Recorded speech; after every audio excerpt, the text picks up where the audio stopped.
I'm Simon from WhatCulture. We've just had Money in the Bank, which means it's time for only one thing. That's another dashing of ups and downs. Now, Jack is filling in for Ross this week, so I'm filling in for Jack. It's just one big spiral of confusion.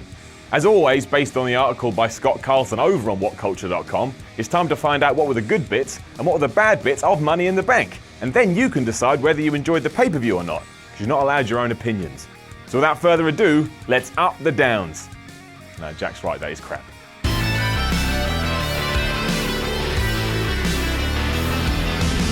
We start on a down because at the end of the women's tag match, Natalya turned heel on Becky Lynch for absolutely no reason. I understand that Natty would be upset that she lost all her title matches, but why all of a sudden do you turn on your best friend? It makes absolutely no sense. And regardless what she says on Raw, you're still going to sit there and go, wait, what? What are we talking about? Huh? And what about Becky Lynch? It's official. Everybody hates her. Paige turned on her. Charlotte turned on her. She must be terrified about Bayley coming up to the main roster. She's like that friend you have, but you don't really like, and you just use them. And when you get bored, you punch him in the face. It's not fair. Admittedly, it does give Natty more of a character who, up to this point, has just been, I'm a really good wrestler, so I'm going to go wrestle. But you've got to justify these things. You can't just do things for the sake of doing things. So ultimately, that's a down. Turning things around, one of the biggest ups on the show was Rusev. What a heel. A master of his craft, on Father's Day, he not only beat Titus O'Neil, but he then went into the crowd and insulted Titus O'Neil's kids. And on the subject of Titus O'Neil's kids, if you saw Blompier's what just happened earlier today, why did he kiss his kid on the mouth? I mean, you do whatever you want to do, Titus, but I didn't really understand it. It's a bit weird. The best thing about all of this, though, is Rusev is back. Forget all that nonsense with Summer Rae last year. Rusev is a badass heel. He's going to kick your ass, and if you've got kids, he's going to kick their ass too. Matchka. Which brings us to another down in the form of Baron Corbin. Now, I really like Baron Corbin. I think he's got a tremendous upside, and he's got a load of potential. But just because he used to be a boxer doesn't mean all he has to do is punch. In his entire match with Dolph Ziggler, all he'd do was smack, smack, smack, smack, smack, smack. And then Ziggler was like, sell, sell, sell, sell, sell, sell. I get it. He's got good fists. But give me something else. Allow the man to develop. Allow the man to change. He's got something to him. Allow him to show it. Thankfully, Corbin won his match against Ziggler. And that has got to be the end of the feud. Who wanted to see these two guys go at it again anyway? Move him on. Find him someone else. Allow his character to develop. And I bet you in 6 months' time, you've got a new player on your hands.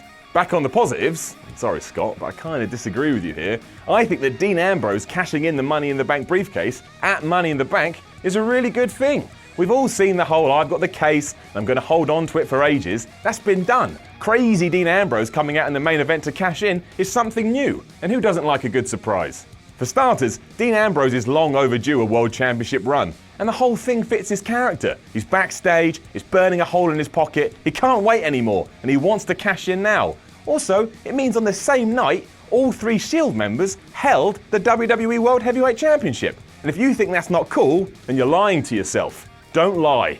Going back to the bottom of the barrel, we gotta talk about Fandambries, or Febreze, or whatever you want to call them. Before the match, the Golden Truth tried to murder them by locking them in sunbeds, and then they came out with weird burns on their body. I mean, did you enjoy it? No. Did I enjoy it? No. Was it funny? No. Should it have been off the card? Yes. I'm sure some people found it funny, like the stupid idiot filming this, but the point is, you can do a lot better with all 4 guys. And when Golden Truth finally got their win, nobody cared. I didn't care, the fans didn't care, it was pointless. It's a definite down.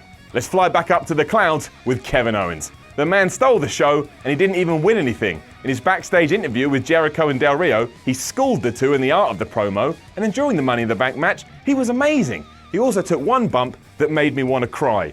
Who takes a bump on the upper side of the ladder? The man's nuts. It's pretty impressive to come out on top when the show doesn't revolve around you, but that's what Kevin Owens does week in, week out. Eventually, WWE's gonna do something massive with him because he puts himself in that position regardless how he's booked. It was great. He's the man. If you don't like him, go have a think about your life because you've made some terrible decisions.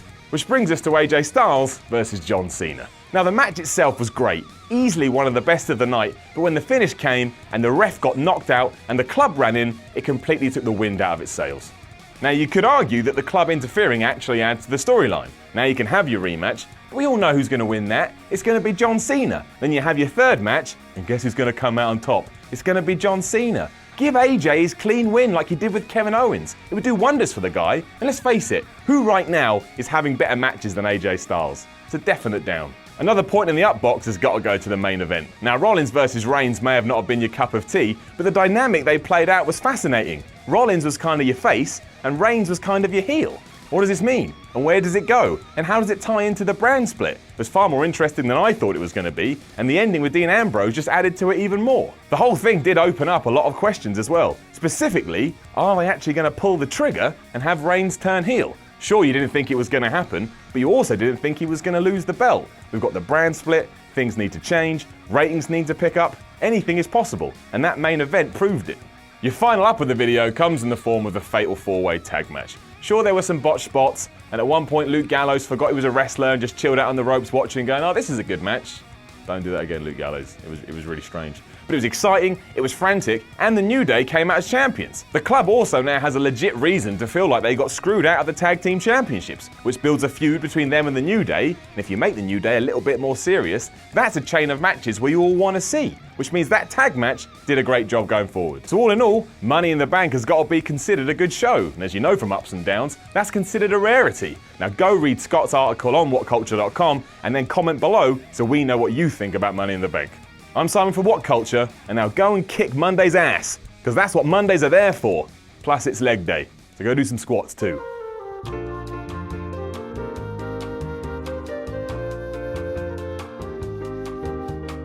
WhatCulture.com are releasing a new magazine about wrestling, and it's called Wrestling. It'll have 140 pages of timeless wrestling content, including a brand new How WWE Should Have Booked written by this virulent son of a bitch.